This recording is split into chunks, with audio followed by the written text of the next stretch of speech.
ಕೊಪ್ಪಳ ಜಿಲ್ಲೆಯಲ್ಲಿ ವಿವಾದಕ್ಕೆ ಕಾರಣವಾದ ಒಂದು ಗಂಭೀರ ಪ್ರಕರಣ ಇದೀಗ ಬೆಳಕಿಗೆ ಬಂದಿದೆ. ಲವ್ ಜಿಹಾದ್ ಆರೋಪದ ಹಿನ್ನೆಲೆ ಮತ್ತು ಪ್ರತಿದೂರುಗಳಿಂದ ಪ್ರಕರಣ ಇನ್ನಷ್ಟು ಜಟಿಲ ಸ್ವರೂಪ ಪಡೆದುಕೊಂಡಿದೆ. ವಿಶ್ವ ಹಿಂದೂ ಪರಿಷತ್ ಮುಖಂಡ ಸಂಗಮೇಶ್ ಹಿರೇಮಠ್ ಅವರು ನೀಡಿದ ದೂರಿನ ಮೇರೆಗೆ ಕೊಪ್ಪಳ ಮಹಿಳಾ ಪೊಲೀಸ್ ಠಾಣೆಯಲ್ಲಿ ಪ್ರಕರಣ ದಾಖಲಾಗಿದೆ. ದೂರಿನಲ್ಲಿ ಆರೋಪಿ ಮುಸ್ತಾಫ್ ಎಂಬ ಯುವಕನ ಬಳಿ 2 ಮೊಬೈಲ್ಗಳಿದ್ದು ಅವುಗಳಲ್ಲಿ ಸಾವಿರಾರು ಫೋಟೋ ಹಾಗೂ ವಿಡಿಯೋಗಳಿದೆ ಎಂದು ಉಲ್ಲೇಖಿಸಲಾಗಿದೆ.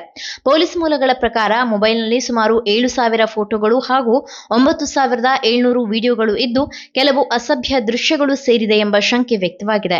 ಈ ವಿಡಿಯೋಗಳನ್ನು ಇತರರಿಗೆ ಹಂಚಿರುವ ಸಾಧ್ಯತೆಗಳನ್ನು ಪೊಲೀಸರು ಪರಿಶೀಲಿಸುತ್ತಿದ್ದಾರೆ.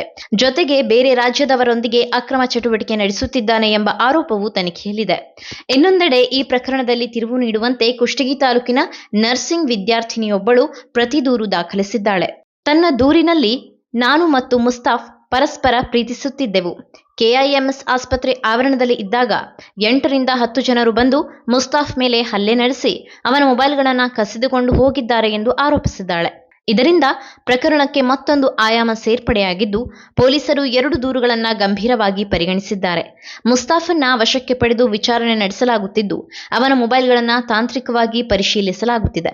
ಫೋಟೋ ಹಾಗೂ ವಿಡಿಯೋಗಳ ಮೂಲ, ಅವುಗಳ ಹಂಚಿಕೆ ಕುರಿತು ತನಿಖೆ ತೀವ್ರಗೊಳಿಸಲಾಗಿದೆ.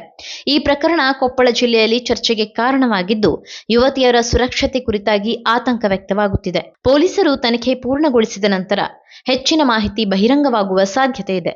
ನೀವು ಸಣ್ಣ ಆಗ್ಬೇಕಲ್ವಾ? ಅದು ಒಂದು ಉತ್ತಮ ಆಹಾರದಿಂದ ಸಣ್ಣ ಆಗ್ಬೇಕಲ್ವಾ? ಪ್ರತಿದಿನ ನಮ್ಮ ಜೀನಿ ಸ್ಲಿಮ್ನ ಯೂಸ್ ಮಾಡಿ ಯಾವುದೇ ಸೈಡ್ ಎಫೆಕ್ಟ್ ಇಲ್ದಂಗೆ ನೀವು ಸಣ್ಣ ಆಗ್ತೀರಾ.